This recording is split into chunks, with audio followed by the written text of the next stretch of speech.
Guys, we're in the middle of the pandemic and these are trying times. It's hard on our mental health, our mental state. And this is why I love our sponsor today, BetterHelp. They're the largest online counseling platform worldwide. They change the way people get help with facing life's challenges by providing convenient, discreet, affordable access to licensed therapists. BetterHelp makes professional counseling available anytime, anywhere, through a computer, tablet, or smartphone. It's brilliant. Sign up today. Go to betterhelp.com/solvinghealthcare and get 10% off sign-up fees. Welcome to Solving Healthcare. I'm Kwadwo Kyeremanteng. I'm an ICU and palliative care physician here in Ottawa and the founder of Resource Optimization Network. We are on a mission to transform healthcare in Canada. I'm going to talk with physicians, nurses, administrators, patients and their families because inefficiencies, overwork, and overcrowding affects us all. I believe it's time for a better healthcare system that's more cost-effective, dignified, and just for everyone involved.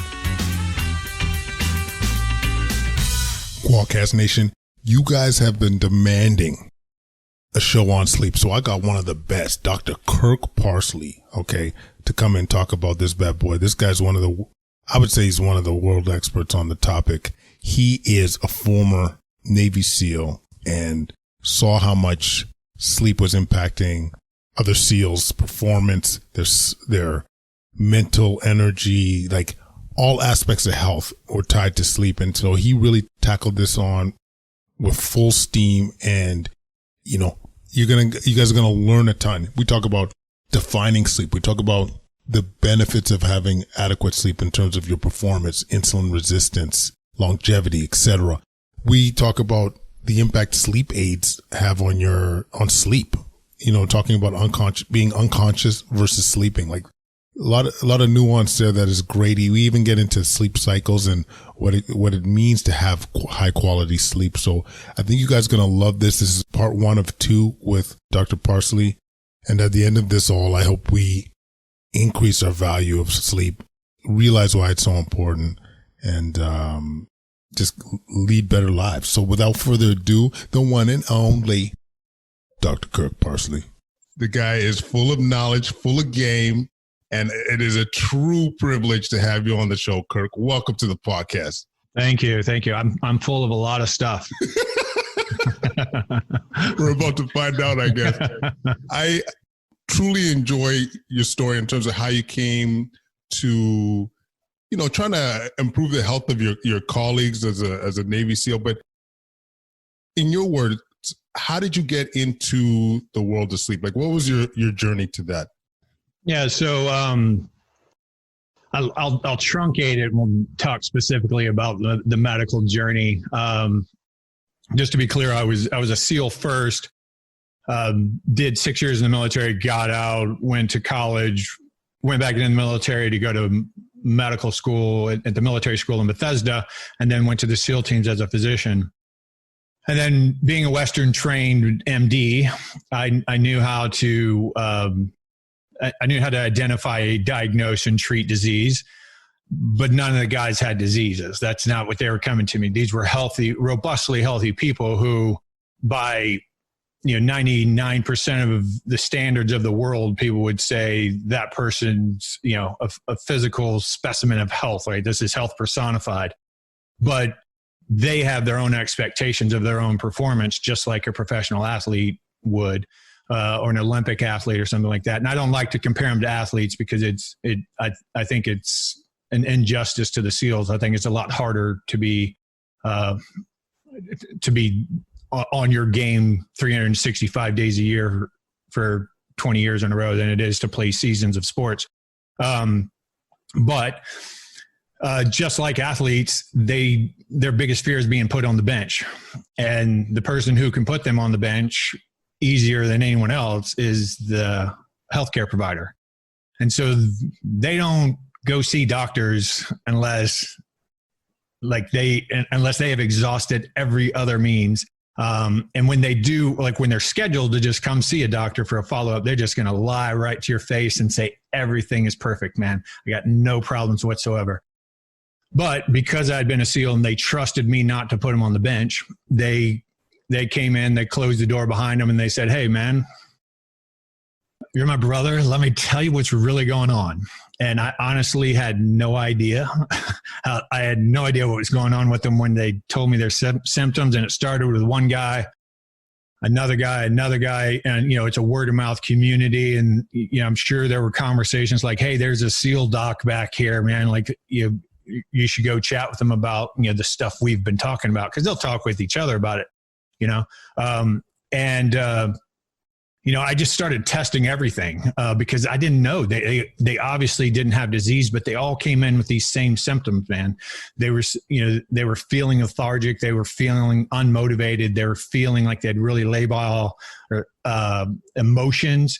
Their attention was down. Their focus was down. And by SEAL saying he's unmotivated, that doesn't mean anybody else is going to be able to tell, right? Like, he's going to go out, he's going to do his job. He's going to work his ass off for the guy next to him.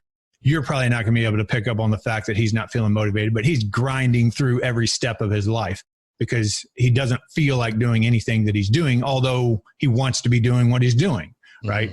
So, basically you're saying, like, I'm putting on, and, we had nutritionists and exercise physiologists and strength conditioning coaches and rehab, like built-in rehab facilities and sports psych. And we had plenty of resources for these guys. And these guys have been using these resources, but they were coming to me and just saying, man, I'm getting fatter. I'm getting weaker. I'm getting slower. I don't feel like doing it. I feel dumb. I feel anxious. I feel moody.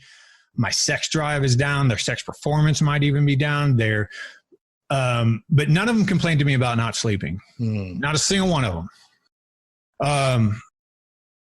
But I told you I'm a high school dropout, so it took me a while to catch on to it. And about the 100th guy maybe who came in my office and told me the same story. I mean, literally after 30 people had been in my office, I could have told the next 300 guys who came in my office their story for them. I could say, hey, I'm going to save you some time. Just read this. Tell me if that's what you're going to say. Let's move on, right? And of course that's sarcasm. I wouldn't do that. But about the 100th guy, it kind of a light bulb went off in my head when he said he's taking, he mentioned taking Ambien. And I was like, I feel like a lot of guys have said that. And I just I remember where I was sitting. I remember like scribbling a little note up in the top corner. And then I remember going back through I kept shadow files, because that's how I keep them off the bench, by me having records and nobody else having records. So I had shadow files, and I go back through and I look through everything these guys had going on. And sure enough, every single guy who'd been in my office had been taking Ambien. And so I said, And so then I started talking to other docs and my corpsmen and so forth that worked directly with the guys, and talking to some of their medics and so forth. And, this is an estimate. We didn't do a study on it, but we estimated about 85% of the SEALs were taking Ambien every night. Wow. And most of them had been doing so for multiple years. And to be honest, I didn't know anything about Ambien. Like, I learned about it in my pharmacology class in medical school. I knew what class of drug it was, and I knew the mechanism of action, and I knew why we prescribed it. That was about it. Did you ever learn anything about sleep in your medical training?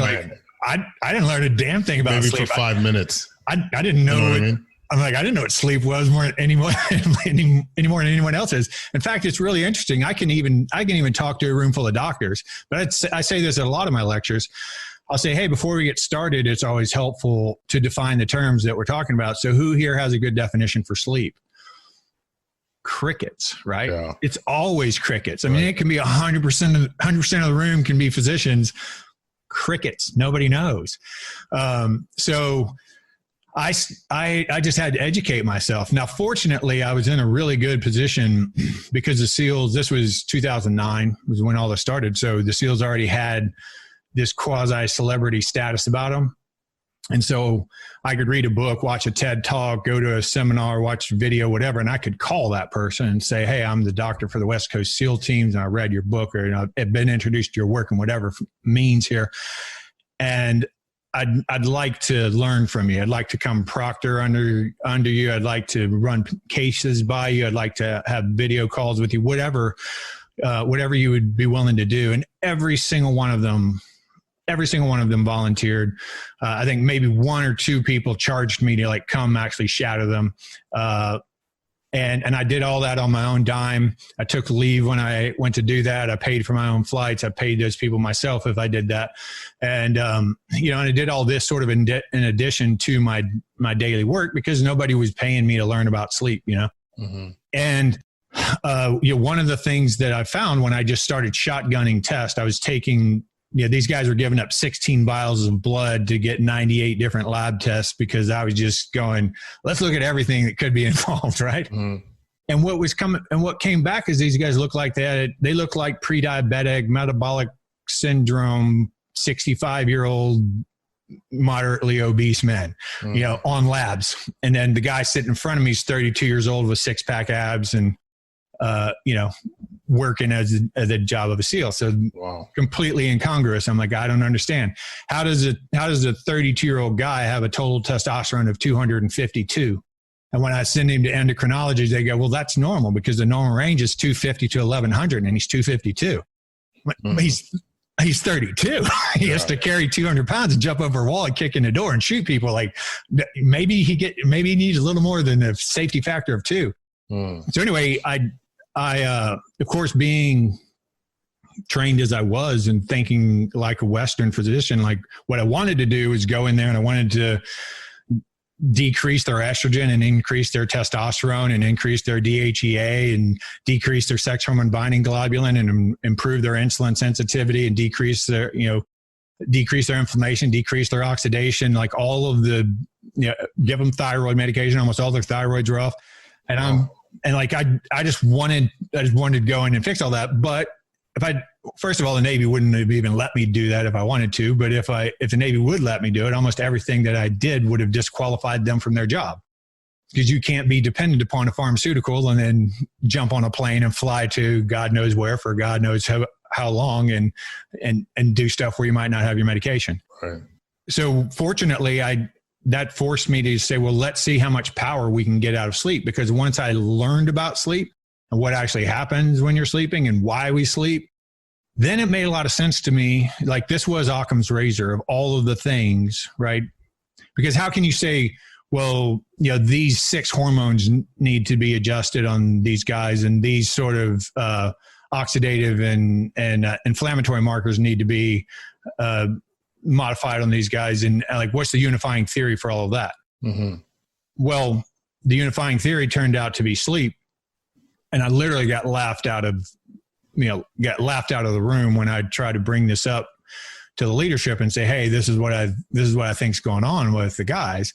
And to be fair, the leadership didn't know by any stretch of imagination did they know how bad their guys were suffering, because their guys aren't going to tell them. Mm-hmm. They're telling me, so I'm having to argue a case without giving any evidence that they need this, right? Mm-hmm. I'm like, all I can say is like, look, you need to trust me. Your guys are suffering. I can't tell you who. I can't tell you exactly what they're suffering from, but I can tell you like, this is the gestalt of this, and this is what we need to do. But eventually, they put me out in front of the guys, and I started talking about it. And what I did is I really, it was sort of an underhanded way for me to get to talk to guys about hormones, because I knew they knew about anabolic hormones. I knew that they knew the value of growth hormone and testosterone and thyroid and insulin. I knew that they knew this stuff. They're really educated guys. They study a lot on how to become physically more resilient, robust, stronger, and faster, and all that. And so I started doing lectures on all of that, and then I started treating the guys that were coming in my office. I'm like, hey, let's get you off sleep drugs and see what happens. And that's when it came up with, I couldn't just take away their Ambien and say, suck it up.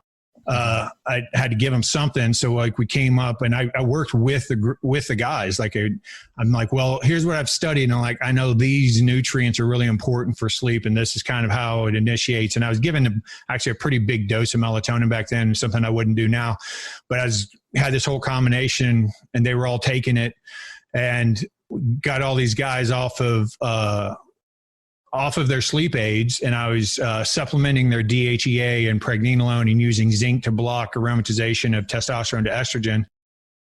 And these guys were flipping around 180 degrees. They were coming in. I had 45-year-old guys hitting PRs in the weight room and doing better on their runs and swims and stuff than they'd ever done. And I then really started drinking the Kool-Aid that I was serving. And then the more I learned about sleep and the more I worked with people, the more convinced I was that this is actually the most important part of health. And when I started that lecture series, and that's how I ended up meeting Rob Wolf, because he would lecture in the same stage that I would, to the SEALs. He was lecturing about nutrition, and he talked a lot about sleep, and I was lecturing on sleep and talking a lot about nutrition. And we just ended up with this bromance, and that's how I kind of ended up in that whole scene, being on podcasts and sharing stages all over the world with guys like Rob. Anyway, so once I got these guys sleeping well, got them off of the sleep drugs, all of their symptoms started going away. And within a year, these guys had completely forgotten what it felt like to feel good. And they were amazed. They'd come in my office like every 2 months and go, "This is amazing. I forgot this is what it feels like to feel normal, to feel good." And then 2 months later, they come back and say, no. I wasn't feeling good 2 months ago. I thought I was, but now I am. And then they do it again 2 months later. That usually happened 3 or 4 times. Wow. And it was super powerful, super powerful. And just to get a sense too, Kirk, like how bad was their sleep? Just to get a sense of going from A to B. Well, about as bad as it could be. So I frequently make the case that chaotic sleep is worse than routinely bad sleep. Routinely bad sleep, your body can adjust a rhythm to and maybe mitigate some of it. But when it's just chaotic, it's like, hey, hop on a plane, go over there. Hey, you're going to work today. Oh, nope, sorry. You're actually working tonight. If you want to get any sleep, get some sleep now. I know you just woke up, but if you want any sleep for the next 3 days, you got to get it right now because we're starting at 10 o'clock tonight. And so bouncing around time zones, different training zones, different combat zones, all this stuff. But these guys were, they usually started with, going on a deployment or being in a heavy training cycle where all of a sudden they would need to sleep. If they were going to get any sleep, they needed to sleep right now, and they weren't sleepy. And so Ambien was thought to be this completely benign thing. It was like giving them Skittles or something. It wasn't going to cause any problems. Just here, pop a couple of these. And if any extreme group of guys like SEALs, 1 is good, 2 is great, 3's better, and oftentimes they chase that down with a couple of cocktails, and they would usually fall asleep.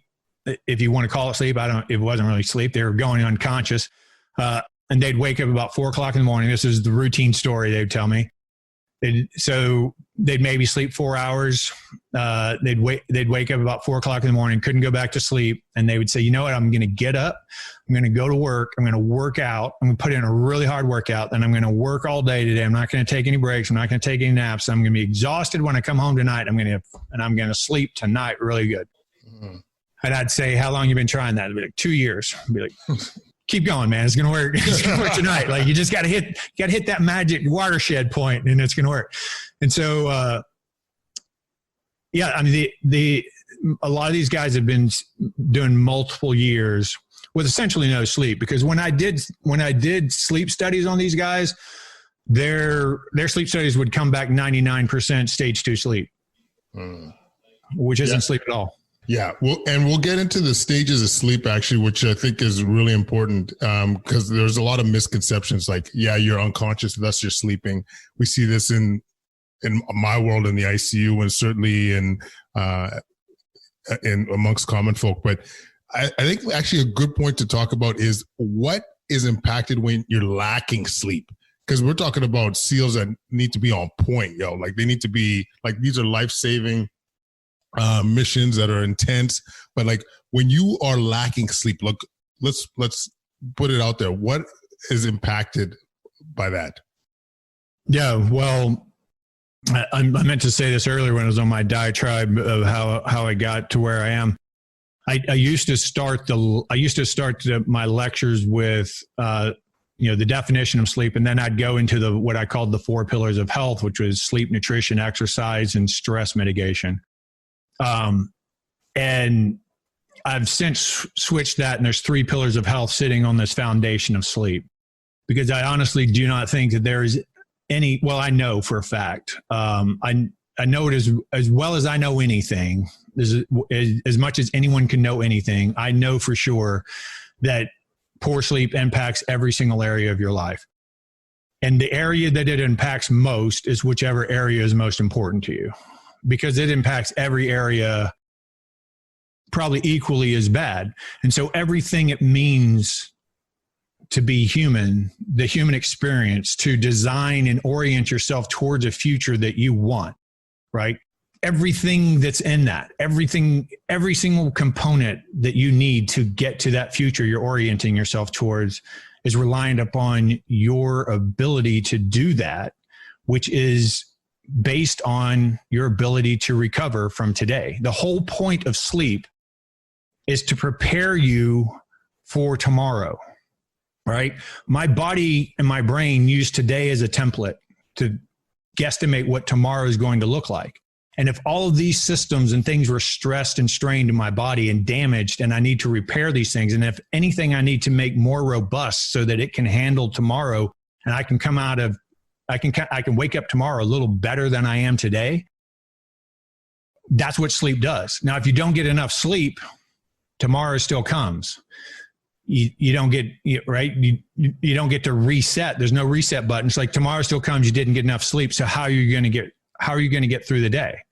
Where are you going to get the resources? You didn't recover. You didn't build up enough resources to handle tomorrow. So where do you get it from? We get it from cortisol. You get it from catabolic activity. You start releasing stress hormones to use your body as a fuel source and to use your storages. The stress hormones will cause you to release things that have been stored for famine and disease and so forth like that. That's all going to be released today because we need it, because we didn't prepare enough for today. And so you wake up catabolic when you didn't get enough sleep.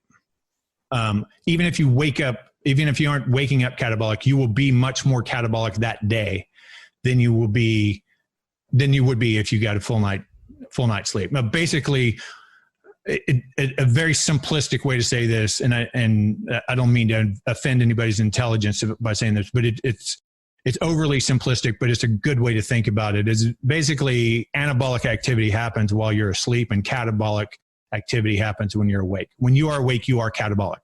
When you're working out to get stronger, you're breaking your muscles down. You're making yourself weaker. You're damaging your tissues. When they repair stronger and more robust, and now you've done anabolic activity, and you can do that same work with less effort and less damage. Yeah. No, that's great. That's a great way to put it, because once again, I always like to explain things like we're all 4 years old. Like everything that's important to you, your mental performance, physical performance, high cortisol, that will affect your immunity, which we'll talk about as well. Like everything is impaired when you're having poor sleep.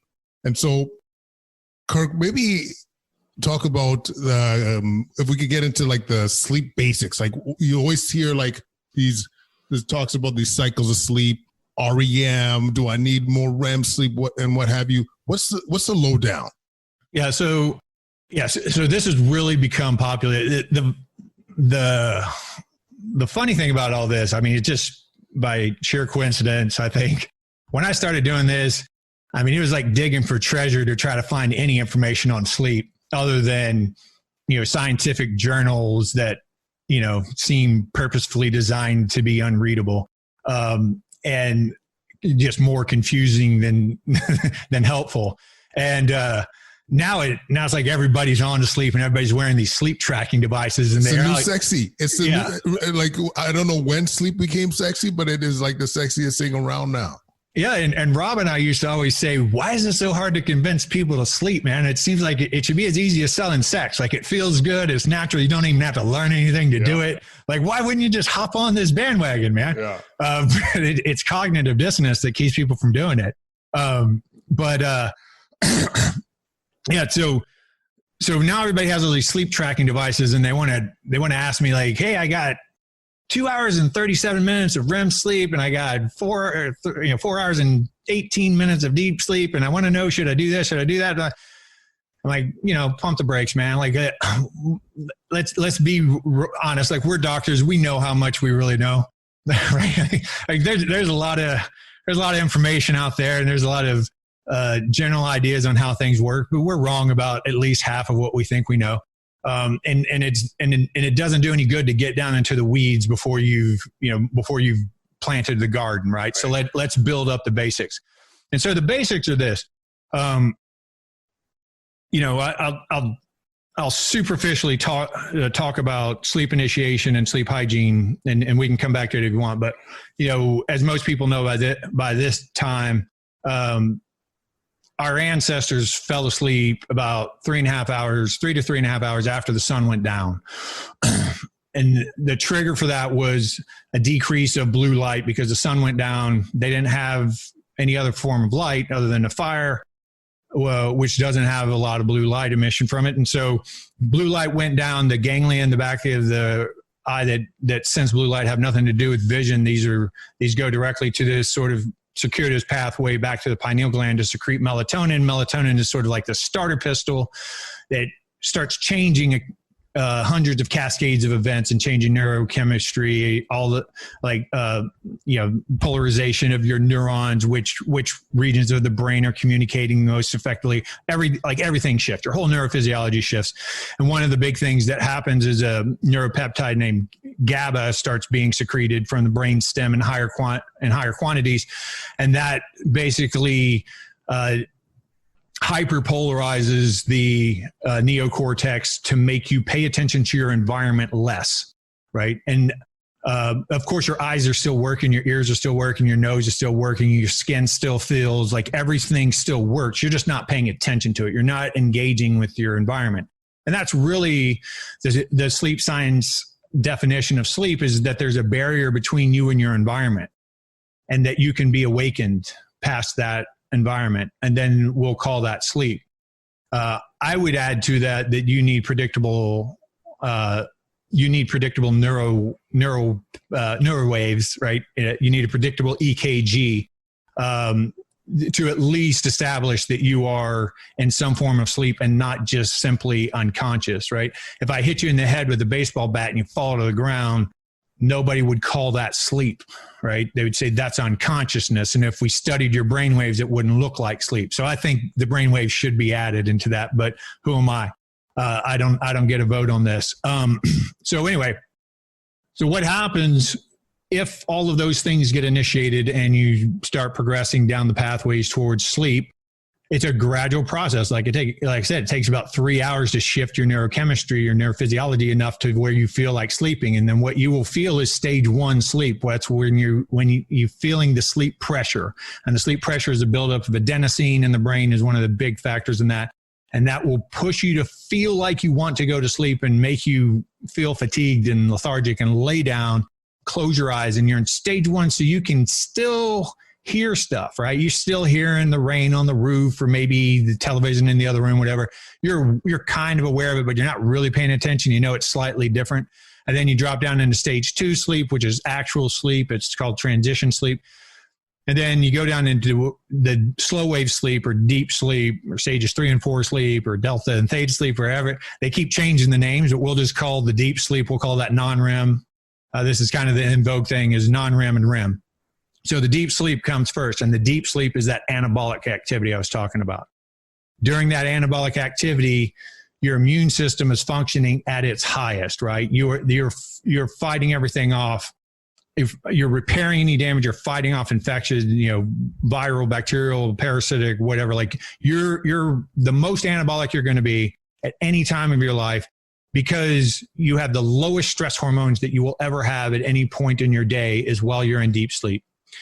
And fight or flight is the exact opposite of deep sleep. So if you think of everything that's going on during fight or flight, none of the stuff happening during deep sleep is going on when you're in fight or flight. When you're in fight or flight, you're 100% catabolic. You're using your body as a resource. Your whole body is like one bag of resources to get that meat suit out of there so that you can continue to live. When you're in deep sleep, it's exactly the opposite. 100% anabolic, you have no stress hormones. Well, you have some, obviously you would be dead, but you have the minimal stress hormones you'll ever have, and you're most anabolic you'll ever be.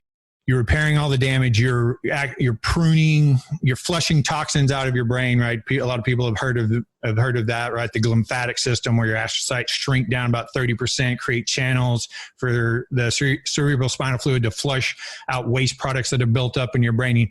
You start pruning off new neural little knobs. It looks just like a tree pruning. Right. You start like shaving off those. You start creating durable pathways for things that matter. And you start pruning off stuff that doesn't matter. You're actually kind of learning when you sleep. That trend, a lot of that happens in REM sleep too, but specifically in deep sleep is the anabolic stuff. So your digestion, your fuel partitioning, your storage of fat, your storage of glucose as glycogen, again, removing all the waste products, getting your body ready to be able to get out of bed tomorrow better than you went to sleep tonight. And well, okay, now let me finish that. So you'll do a deep sleep cycle. So when we plot this on a histogram, and it's taking into account your respiration and your pulse ox and your heart rate and your and all your brain waves, and there's a lot of factors going into this. And then we create this histogram, which is a chart, and it looks like stair steps, and it goes down into deep sleep.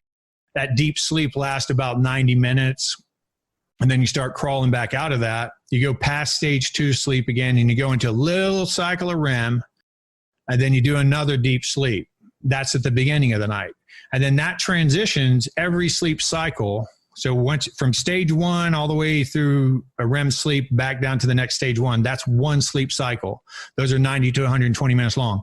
Mm-hmm. Every sleep cycle becomes progressively less deep sleep and progressively more REM sleep, to where your last sleep cycle in the morning is primarily REM sleep and just a tiny bit of deep sleep. And the REM sleep is actually when we're emotionally categorizing and rehearsing things that we've learned and thinking through things that we've learned. And we found that during stage 2, we can actually trigger people's memory to start thinking about something that they learned during that day, and they'll think about it in REM.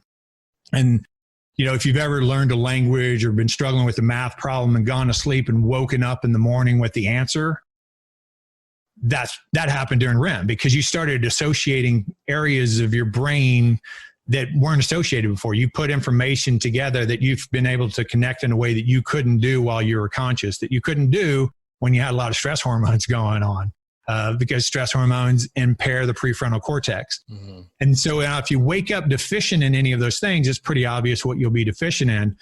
But what most people don't think through is that the primary thing that makes us capable in today's society is our prefrontal cortex. And the prefrontal cortex is impaired by stress hormones. So if you're using stress hormones to compensate for poor sleep, you're decreasing executive functioning. And that's your ability to communicate. That's your ability to be a parent. That's your ability to make a good decision. It's your ability to solve problems. It's your ability to plan. It's your ability to, as Anthony Sapolsky calls it, or Robert Sapolsky calls it, he calls it the simulator. So we can actually try an idea out. If we have a good prefrontal cortex, we can say, all right, there's 3 options here. Let me think. I'm going to see what each one of these things would most likely lead to. That's prefrontal cortex. Oh man. And just think about that's exactly like as an ICU doc or any like acute care physician, this is what you do. This is your livelihood, man. Absolutely. And there's a lot of research and I encourage your healthcare providers listening to this, like do this research for yourself, because if we ever get to the question, I'll tell you the most important part of improving people's sleep is convincing people how important sleep is. Yeah. If you believed it 100%, 99% of people are going to be able to get great sleep just because they made it their number one priority, right? Mm-hmm. So you go and do your research on this, and this is very telling. It's kind of elaborate how to do it, so how they do it, but I'll simplify it. And basically what we've proven, and the sleep literature proves, is that when somebody is sleep deprived or if they've just, so how do I phrase this? So you have if you have a sleep deficiency, you perform very similar as if you've just stayed awake too long, right? So after about 16 hours of wakefulness, your performance starts declining significantly. When you've been awake for 24 hours straight, you perform measurably worse than you would have performed 5 hours earlier. And this has been compared to blood alcohol levels. So they've measured people's performance with a certain amount of sleep deprivation or just being awake for a prolonged period of time. And they've compared that head to head with people that they're sleeping well, but they're giving alcohol to. And they've done this with driving. You can do it with strength. You can do it with speed. You can do it with coordination. You can do it with problem solving. Every single metric of being sober, it looks just like that. And what's worse is that just like with alcohol, I mean, really the reason people get in trouble with alcohol isn't because they become disinhibited. It's because they don't realize they're disinhibited, right? If you knew there's like, yeah, I took a drug and I'm just feeling disinhibited right now, but I know that's a bad idea because all the other 99.9% of my life that I've been awake and sober, I've known that was a bad idea. So I'm not going to do that now. But what happens when you're drunk is you lose the ability to assess yourself. Like your self-awareness goes away. And that's why you think you can drive when you're drunk. And you think, oh, I'm not impaired. Well, the same thing happens when you sleep deprive people. So you take somebody and you test them, you teach them something and test them, or you test them in something that they already do, doesn't matter. You test them while they're sleep adapted. They've been sleeping well for a while. And then you take away 2 hours of sleep from them. Instead of sleeping 8 hours, they sleep 6 hours, and they come back the next day and you test them. They'll do worse. Interestingly, you ask them, how do you think you did? And they say, I did worse. I was tired. I know I did worse. And then you do it again the next day and the same thing happens. You do it again the next day and the same thing happens. But by about the fourth day, they're still doing just as badly. Their performance is still declining. But when you ask them how they think they did, they say, I think I did fine. I've completely adapted to this new sleep schedule, and I think I did just fine.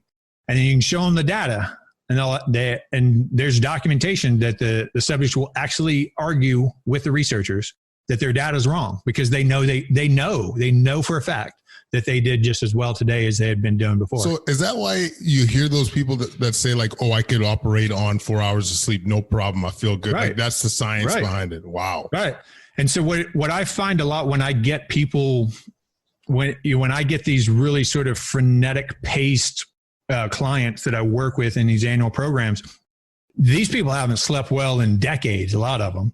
And they think, oh, I'm going to get up and I'm going to Well, all the research proves that you will actually get less done because your prefrontal cortex won't be working as well. And you're going to make a lot of mistakes that you're going to have to repair. And there's going to be inefficiencies and there's going to be brain lapses. And if you're sleep deprived enough, you're actually going to do little micro sleeps where you're falling asleep and you don't even know you're asleep.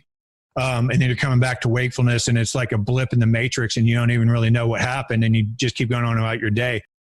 But once I get these people, once I convince them how important sleep is, which is 99% of the battle is getting them to believe that they need to sleep, and I get them to make it their priority. And by the way, if you want to be my client, like this comes out before you can become my client, is that you're going to try sleeping as your priority for a while. And then once I get people, and they still resist it, don't get me wrong, like they still resist it. They're like, no, give me hormones and peptides and make me feel better. I'm like, no, you're going to sleep. I get people to sleep. And once they've slept for 3 or 4 days and they've slept well for 3 or 4 days and they've gotten adequate sleep for 3 or 4 days, they will literally say things like, man, it's like somebody put a filter over everything and all the colors are hyper. Like the whole world seems brighter to me, man. Like everything seems so much more simplistic and calm. Like I don't remember feeling this good. And once they've lived in that space sadly, I mean, the relapse is high, but once they've lived in that space, if you can get them to live in that space for a month consistently, usually I find that they'll never go back. But if it's just a few days here and there, they'll just slowly convince themselves that this is normal life again. And then you get them to refocus and they'll be like, oh my God, why did I? It's like eating pizza, right? It's like every time you eat pizza, you regret it. And you're like, Jesus, I'm 50 years old, man. Like, how many times do I have to teach myself this lesson that I don't like pizza? It makes me feel like crap. And then my kids start having pizza 2 weeks later. I'm like, yeah, that looks pretty good. I'll have one slice. And they're like, damn it. How stupid am I, you know? Yeah.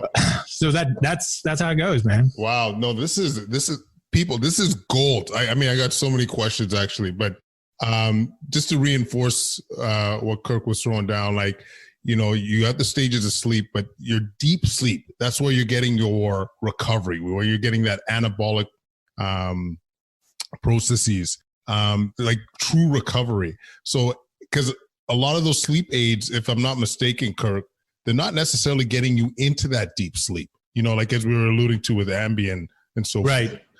Yeah. So that was one of the big struggles. There's a lot more information out now. So when I first started this was before Ambien had started getting, well, not just Ambien, but all of the Z drug companies had started getting successfully sued because they were causing dissociation, and they could prove in the research that they knew that this dissociative behavior was happening.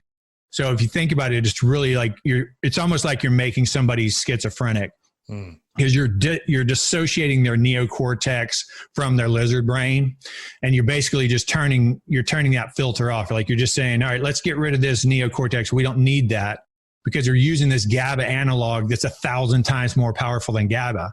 Mm-hmm. So like I told you that GABA is you know, hyperpolarizing our neurons and making it harder for our neocortex to pay attention to our environment. Well, these sleep drugs do that 1,000 times over, or 10,000 times over. So you really aren't processing anything. Like I said, your eyes are still working, your nose is still, everything still works, but you're not processing it. It's not going through any filter, essentially. And so you revert to these lizard brain activities, right? And we know what those are, right?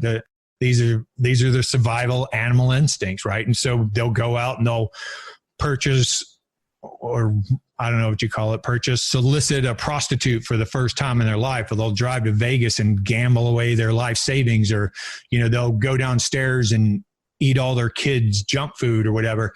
You know, I had a patient who was a nurse, which she wasn't a patient, she was a friend of mine who was a nurse. Her doctor gave her Ambien. She was a single mom, and her kids were at their father's house, and she wakes up in the morning and go downstairs, and her house is just ramsacked and there's stuff everywhere, and she freaks out and runs back upstairs, locks herself in the room, calls the police, and they come over and clear the house and everything. And it turns out it was her. Like, she had taken Ambien and she'd gone downstairs and she had like cooked ramen and eaten ding dongs and ice cream and like left stuff all over the place and knocked stuff over. Broke like they think broke her coffee crafts on the floor and like all sorts of stuff. Looked like somebody had broken into her house and ransacked it. It turns out that it was just her. She'd done it. And so Ambien, or, you know, the Z drug started getting successfully sued for that. That's a diatribe I shouldn't have gone off on, since we're going long already, I think. But anyway, what happens with that dissociation, and when, like I said, when we do the sleep study, it's just stage 2 sleep. You're not getting the benefits of sleep. Mm-hmm. And the literature, when I was reading it, was saying, oh, maybe it decreases REM sleep by about 20%. And because the pharmaceutical industry gets to cherry pick their data that they present to the FDA. Well, once they started getting successfully sued, then they had to keep divulging all of their data. And now all their data is out there, and that you see that Z drugs aren't even popular anymore. Like, you have GPs who are giving people trazodone instead of Ambien, to sleep for 4 or 5 nights, of discomfort for whatever reason. So anyway, long-winded way of saying, every single sleep drug that you take, whether it's alcohol, Benadryl, or any over-the-counter sleep aid, Z drugs, benzodiazepines, antidepressants, anything like that, they all interfere with that sleep architecture that I'm talking about to various degrees. And Alcohol decreases deep sleep a lot. REM sleep is impaired by benzos and Z drugs a lot. Now, the research, what is the percentage? I don't know, because the research is kind of varies depending on how they measured it and what, you know how research goes. And so what happens, what I find clinically when I've done my sleep studies on guys that were, now in fairness, most of them were using alcohol and Z drugs. And I was saying, I want you to do your sleep study the same way you always sleep. Right. So if they were taking Z drugs and cocktails, then that's what I wanted them to do for their sleep study. Right. And they were coming back, like I said, 99% stage 2 sleep. And I've seen at least 100 sleep studies that way. So if you ask me, I think it destroys sleep architecture, but I can't say specifically how much you could attribute to each one. I have seen people that just drink alcohol and have seen people that just use Z drugs, and it still comes back all stage 2 sleep. I knew you all were going to love it. Thanks so much for listening to part 1 with Doc Parsley. Please leave comments at quadcast99@gmail.com. Follow us on Twitter, Instagram, and YouTube at Quadcast. Leave a 5-star rating and help support the show. You know we're trying to change that boogie wherever you listen to the show. So iTunes, Spotify, you name it. We appreciate the support. And everyone stay safe. Thanks for listening, and we'll connect again real soon. Peace.